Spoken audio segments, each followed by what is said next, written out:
So here we go. So this is a community that Future Generations, Daniel Taylor's organization, worked with, and they were actually invited to come into this organization at the tail end of a cholera outbreak. So there had been a cholera outbreak in this community, and the government asked Future Generations to come in and see what they could do to support.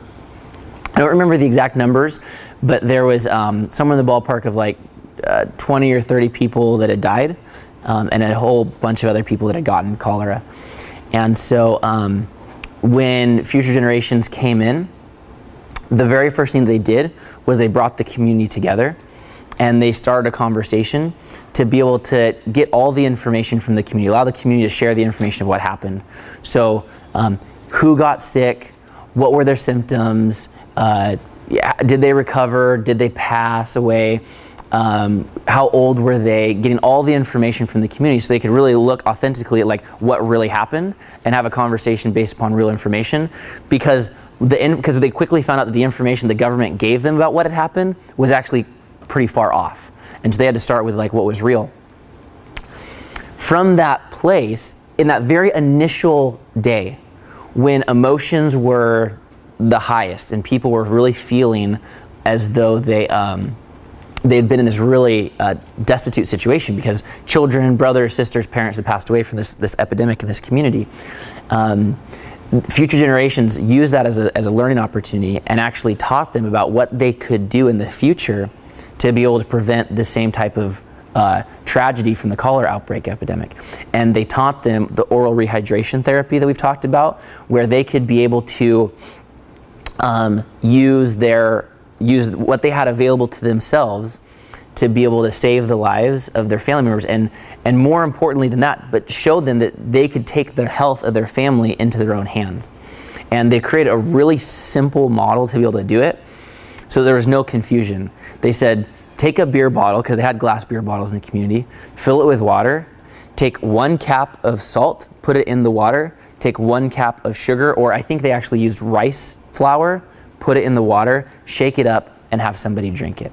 So it was very simple, it wasn't complicated at all, and they went away that day feeling very confident, excited, and empowered that if something were to happen again, that now they knew how to save the lives of their children and of their family members.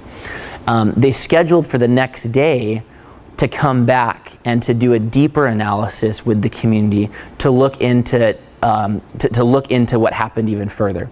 So they came back the next day and they did a walk all around the community, and they plotted all the different spots where deaths occurred. They drew out a community map and they plotted where the deaths were.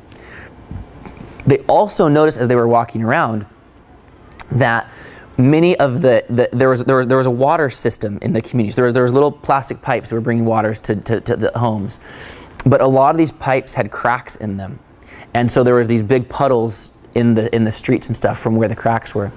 And after they were able to look at the information of where the deaths were, they were able to see a correlation that the deaths were near some of the cracks in the pipes. And they were able to recognize that what was happening was that sewage and feces that was just left out in the open was mixing in the water, these puddles, getting into the water, and then families that were downstream of those cracks were getting the infection and having cholera. So they were able to recognize that. And these community members, because they'd really been able to, they were so emotionally connected to the situation because this outbreak was so recent, they mobilized themselves together. And some of the women that were most passionate came together and they kind of created their own little group and their own committee. And they decided that they were going to put pressure on the government to be able to help them to fix the water problem, because they didn't want to have the same outbreak, obviously. And they didn't know how to work on the system. They didn't have the money for like the plastic pipes and stuff. The government had put it in the first place, so they knew the government was the place to be able to fix it. Well, typically they never would have even considered doing something like this because of the gender dynamics. And for a group of women to go and put pressure on male government leaders would be something that they typically would have been completely too shy to be able to do. But they felt so confident because they were armed with information. It wasn't just their opinion that things need to be better. They didn't feel like they were just complaining, but they actually had the information that the deaths are connected to these cracks in the water pipe, and it was very hard for anyone to argue against that. I mean, there's few more powerful positions to feel like you're backed up by objectivity, but you've got objective information that's backing up what you're trying to be able to say. So they decided that they were going to go into the government center and be able to make their case to try and get them to fix their waterworks systems. But they didn't know, they weren't confident to be able to communicate to the leaders. So they actually put it off a month. And they chose some of the women in the group that were the most, well, what they did was they all decided that they were going to practice their pitch. So they practiced in front of each other what they were going to say to the government leaders. And they practiced it over and over again for a month.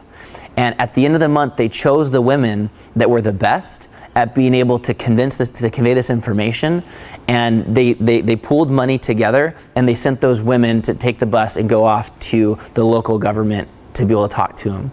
And these women who were able to step up confidently to the government leaders in their area, armed with information, having built their capacities and practiced the speech, were able to present the information, which resulted in a pretty rapid accepting that proposal from the government and coming and fixing their waterworks system. So they were able to go and have this awesome transformation happen. And it's important and interesting to recognize that a typical NGO would have just come in, seen the problem, fixed the problem, and left. But now that we know kind of how this all works, we can recognize how many powerful things actually happened because the community was empowered to be able to take action and not just have action taken for them. Well, like so many other community development situations, now they were mobilized. They were organized, they'd met on a regular basis, they had momentum, so they didn't stop there. Just like similar to the Ba Ming story, they started to use this group to teach each other about health issues. They asked future generations which was still operating in the area to come in and actually teach this women's group, answering their health issues and other issues they had, because now there was a space for that education to happen. They had the women's group that was organized and formulated.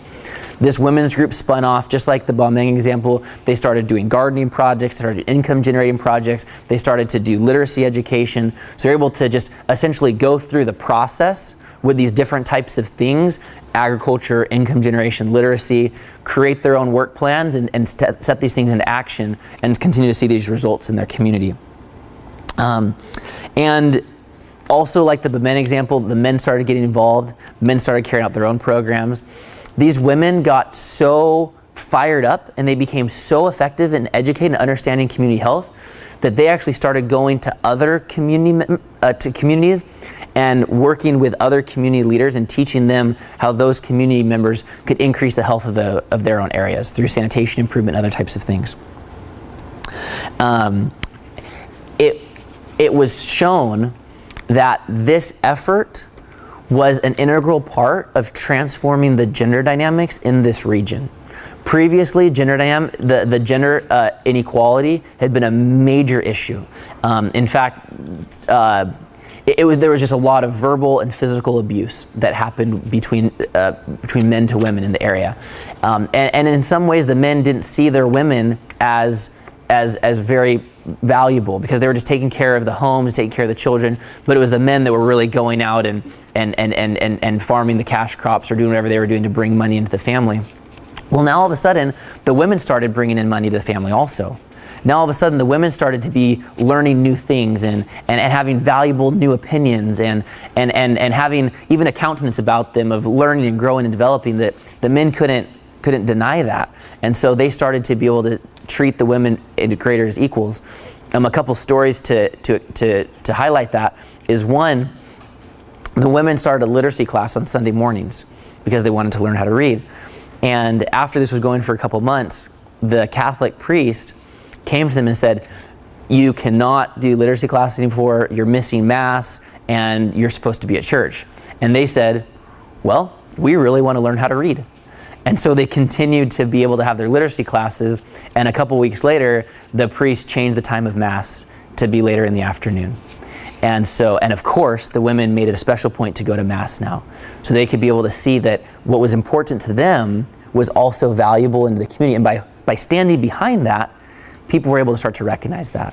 Another story was that one woman who had a terribly abusive husband, he used to lock her with a chain to their compound so she couldn't go anywhere or leave or anything like that.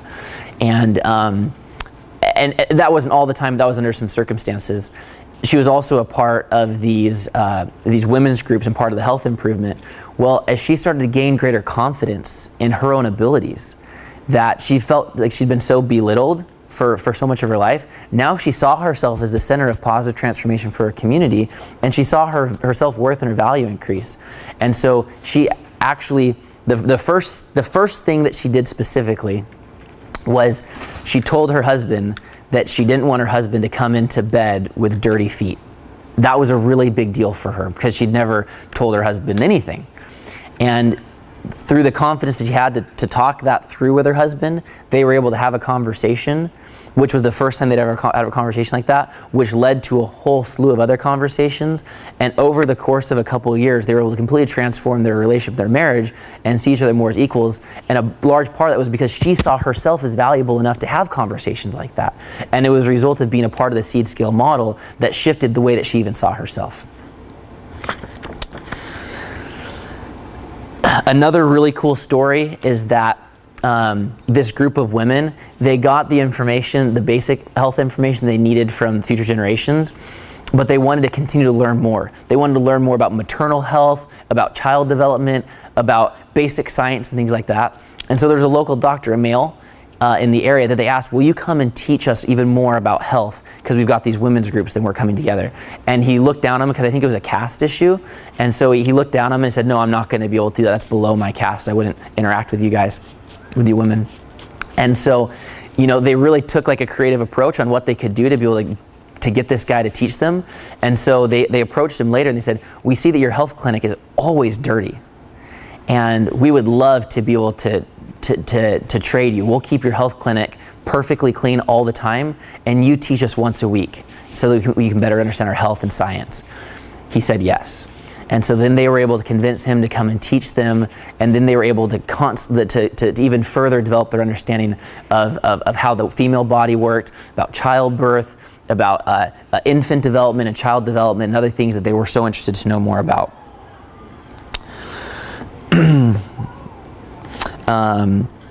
That one of the things to note is that this group and these groups that were forming were really disciplined about always having a work plan. They made sure that whatever they were going to be able to do, they figured out what their goal was, and then they were able to set up a plan that would help them to be able to achieve that, and then they held each other accountable to it. So they didn't just kind of learn these principles and then just start doing a lot of things, but they revisited them over and over again and made sure they followed those practices.